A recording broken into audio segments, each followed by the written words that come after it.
Edu Mendy up against his former club. How much credit does he need to take for your defensive improvement? Well, it always must be a collective of the team, the squad, and the work that we do. But of course, when you come in and perform individually as he has, he made a very, very good start to his career here with us. Shown his qualities that we brought him here to the club for. Has brought confidence to those around him. So she should take credit alongside others. Moose at Talk Sport, please.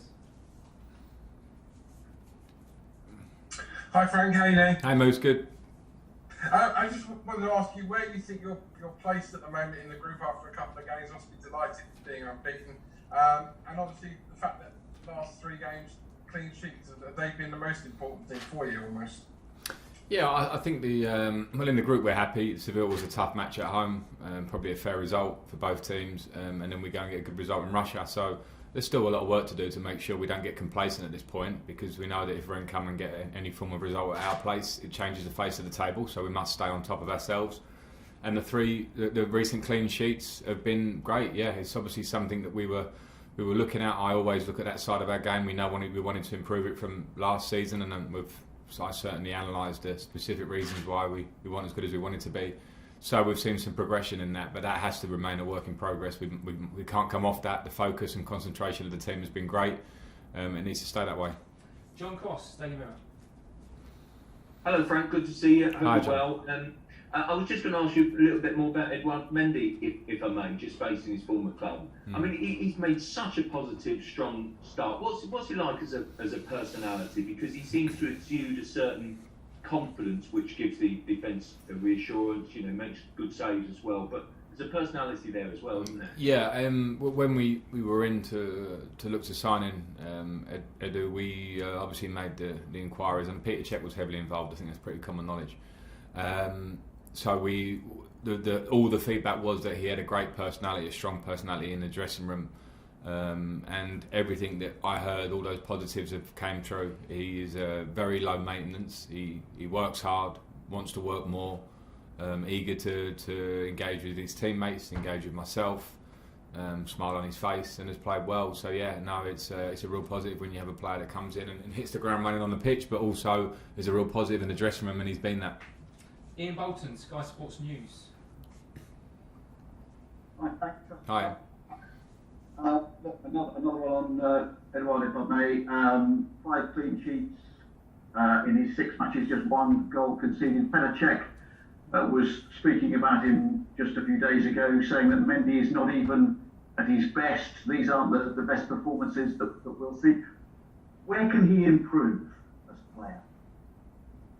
I think you should have just kept directing those questions to Pete. He's very good on goalkeepers one-on-one. Listen, I don't want to get into where he can improve. I think what he's shown so far has been very complete. Those clean sheets have shown big parts of his game. He's made saves in moments in games that have certainly helped us. And if the goal had gone in, the games could have gone the other way against us. Manchester United, I think particularly the first half save against Rashford with his feet was a really top-class save.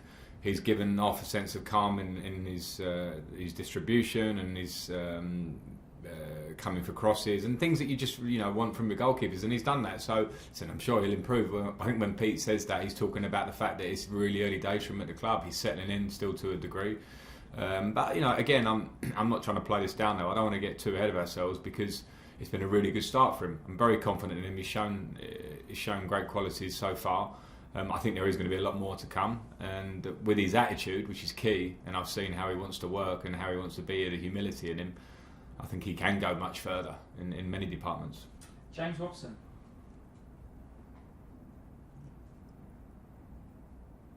James Robson, unmute yourself, please. Sorry. Hi, Frank. Hi. We've seen how congested this season is. Just the very fact you're playing Champions League every week, midweek, at the moment. I just wonder how realistic is it for any team, in the Premier League in particular, to be able to mount dual challenges for both the title and the Champions League? Because even with a big squad, it's so taxing. Yeah, I think that's always a big challenge for top clubs, because in normal seasons, normal times, I think it's demanding on a squad to play. as regularly as we are, and now that's even tighter. So hence why I think a lot of managers now, particularly managers that are involved in Europe, are calling for more subs in the Premier League, because we know these demands can take the players to places where they're in a real injury risk. So there are factors around it, but I don't want to dwell too much on that. We have to deal with what's in front of us. We do have a pretty fit squad at the moment, and it's important that we just concentrate on ourselves game by game at the moment, because of where we're at, because we are in a bit of a process where we have brought new players in and we're striving to improve in every game. So I enjoy using these games to get better if we can. We've seen nice uplift in different parts of our game recently. But yeah, over the course of the season and in this early group stage with how many Premier League games are, it's very taxing on the players, but we have to do the best we can. Nick Pewell. Hi Frank, just on Christian, is it a relief for you and him that it's not a serious injury, and are hamstring issues for pace players, are they just part of the course, or is there something more that you and he and the medical team will look at? Yeah, I mean, it's obviously a relief for the injury to be on the small side. It felt like that to Christian, but he made the right decision in not attempting to play a game, because that could have made it worse. So yeah, it's clearly a relief that hopefully we'll have him back very soon, because he's an important player for us. With the actual muscle injuries, that's a hard one to call. It's forever going to be a challenge. Some players that had play on the edge, have such speed in their game and acceleration, maybe it can be more susceptible. I don't think that's a one-fits-all answer, because it's different for everybody. From last season, we were looking at ways of managing Christian and just trying to be proactive and not hopefully getting so many injuries. I know it's something he'd experienced previously in his career at Dortmund as well. So we're all working in the same direction on that one, to try and get him to be as fit, as regularly as possible, because we know the talent. Tony Banks. Hi Frank. Hi Tony. I just wanted to go back to the question about the schedule and the intensity of the schedule for a minute. I know you're talking about the possibility, the difficulties of challenging on 2 or 3 fronts, but I was just thinking about the long-term effects on players. I noticed Guardiola talking about this the other day, saying how tough it is for players at the moment, 3 games a week, every week, no chance of a break. Obviously you can rotate. Are you worried about the overall sort of medium to long-term effect on your fitness of your players? Yeah, I think we are. Well, I am, because I also understand what missing a pre-season does, and when the short turnaround and a couple of weeks off and not having a base, normally that base is a month to 5 weeks, sometimes a bit less, but I was aware of it as a player when I came back from tournaments. If pre-season was short, it could either affect the start of my season or it could hit me later on in the season, and I think we're certainly in that predicament with the players now that they've had this lack of pre-season. They're now being thrust into game after game. As I say, at Chelsea we do have a squad here. It's my job to balance getting some consistency in selection, particularly if we are in good form, but also making sure that the squad stays as fit and fresh as they can, because I know that the demands of the long season are going to be tough. So I think it's something that is being spoken about a lot, and it's not an excuse. It's not a cry from myself or Pep Guardiola or any manager that talks about it. It's just reality, because we see it. We travelled to Manchester last week and back. We travelled to Russia and back. We travelled to Burnley and back. Great, we're doing a job we love, but there are clear physical demands on the players, and that's we're trying to work against that, I suppose, in terms of keeping everyone as fit and fresh as we can for the season. Sammy Motwell. Hi Frank. Just on the back of Tony's question, just in relation to Thiago Silva. When a player's towards the latter part of their career, as you were at one stage, how important is managing the training workload? Not necessarily wrapping him in cotton wool, but just making sure that he's fit and 100% ready to go for the weekend and the Wednesday. Yeah, it's very important, and I think the question I had about Christian Pulisic earlier, and it's a question I got asked about N'Golo Kante towards the back end of last season a lot. And I think within the squad you try to have standards and levels that you train at, physical work. We gauge every day's fitness work, how much the players have, the input of the players, and we try and balance it out to make sure we have everyone as optimum as we can. And every player is different in their own way. So around the general rule of how we train, Whether I talk a lot to the sports science team and they give me some clues of what they see. Some of it is in my eye and with the staff, and then a lot of it is my relationship with the players and speaking to them. And I think particularly when you have an experienced player who's such a great professional as Thiago is, that honest conversation is very easy. And if it means managing training, if it means managing game time, which we did last week with Russia, I'll be very upfront and honest with him in terms of what I think and what he thinks. So we'll do our best, because you're right, I did feel it. I remember at the back end of my career, I remember how I had to change my training programme, so I'll be very open to looking at small tweaks for Thiago. Andy Dillon. Hi Frank, can you hear me okay? Hi Andy, I got you. Hiya. Two half questions from me, if you like, today. And the first one's a light-hearted one, just following on from your answer to Crossy about Edouard being low maintenance. And I just wondered if you could expand on that for us, please, given that you're now a manager and seeing things from the other side, you know, some of the players knocking on your door every day and that sort of thing. So what's nice about having a low maintenance player and maybe some of the things you've seen since you've been a manager? And then on perhaps a more serious note, I know you're a big advocate for kids to play as many sports as they can up until whatever age and get involved. And I just wonder what your view is on the fact that, you know, grassroots sport has been scrapped during lockdown. Without getting too political, I just wonder what your gut feeling as a sportsman is, please. Yeah, I mean, when I say low maintenance, I mean I probably, and I'm not trying to compare it to other players, especially not out loud to you. Not out loud to you. I think what I've seen in a short period of time with Edouard is a player that has a massive work ethic to train and push himself every day. And when they're keepers, they're slightly separate from the main squad sometimes. So a lot of that is feedback that I get from the coaches. And I've had that feedback with the other goalkeepers before you start going down that route. But what's been nice is that he's shown that work ethic.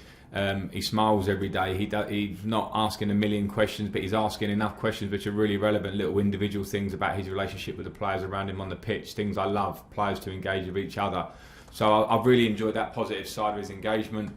And he hasn't knocked on my door much. Maybe hasn't had a reason to. So that's fair play. But I just sense that from him, which is nice. And the squad generally is low maintenance, and if sometimes moments where they have to come and speak to me, that's football as well. Every player will be different, and I'm not saying that coming and talking a lot is a bad thing. Sometimes that can be positive if it suits your personality. It seems his personality is pretty laid back with a tough edge when it comes to work.